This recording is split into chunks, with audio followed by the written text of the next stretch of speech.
In the year 2004, Jyoti Saikia bought this house from Eugene Michel, who had gone back to Paris a few years ago, and this house was in a very dilapidated condition.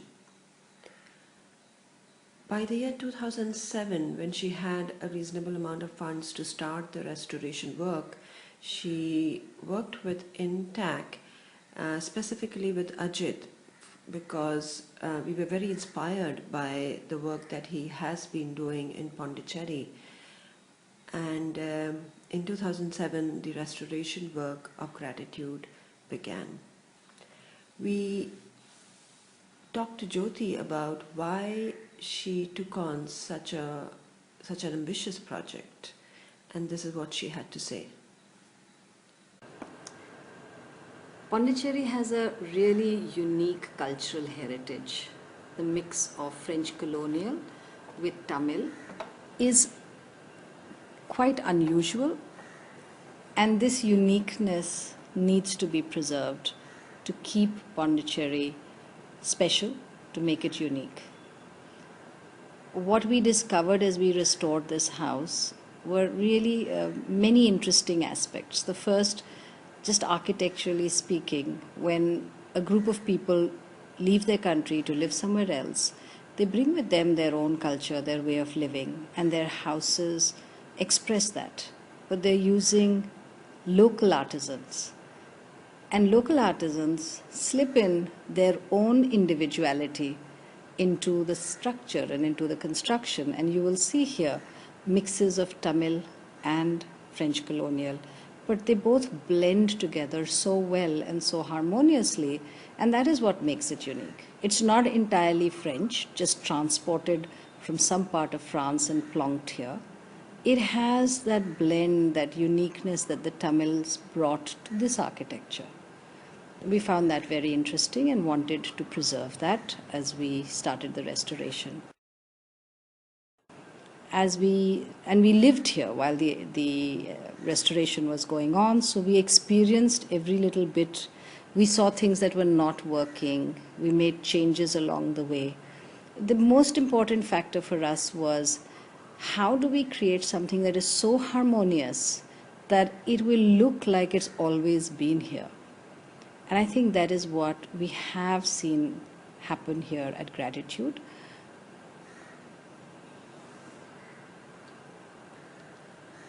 Beauty is the sum of its parts.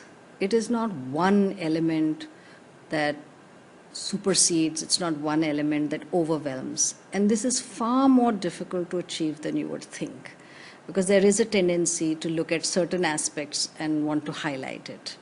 So in the end, restraint while working on a project like this is as important as making something beautiful.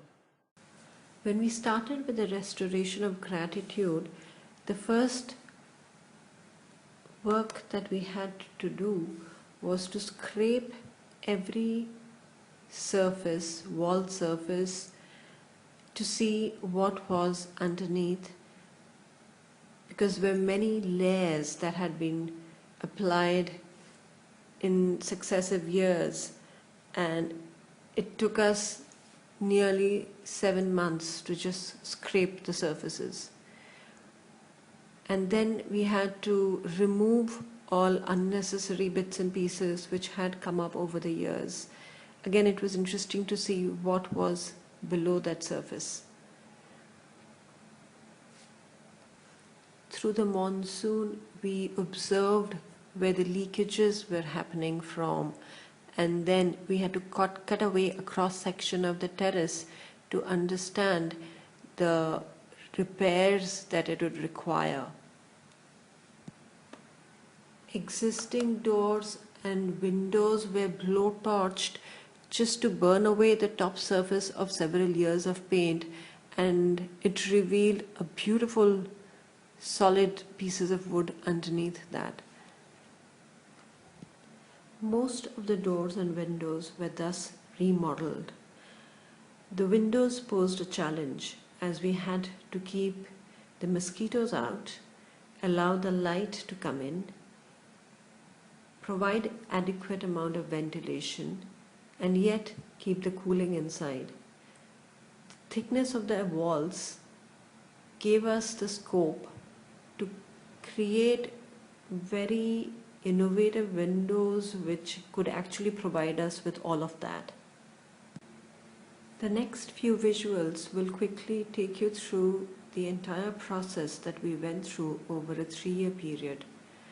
There are many interesting features: the Madras terrace roof, the recreation of the Madras terrace roof, the entire wiring and pipelines which had to be redone so that we could have flawless electrical and water supply in every room. The choice and selection of different colors for the stucco finishes in different parts of the house, and so on and so forth.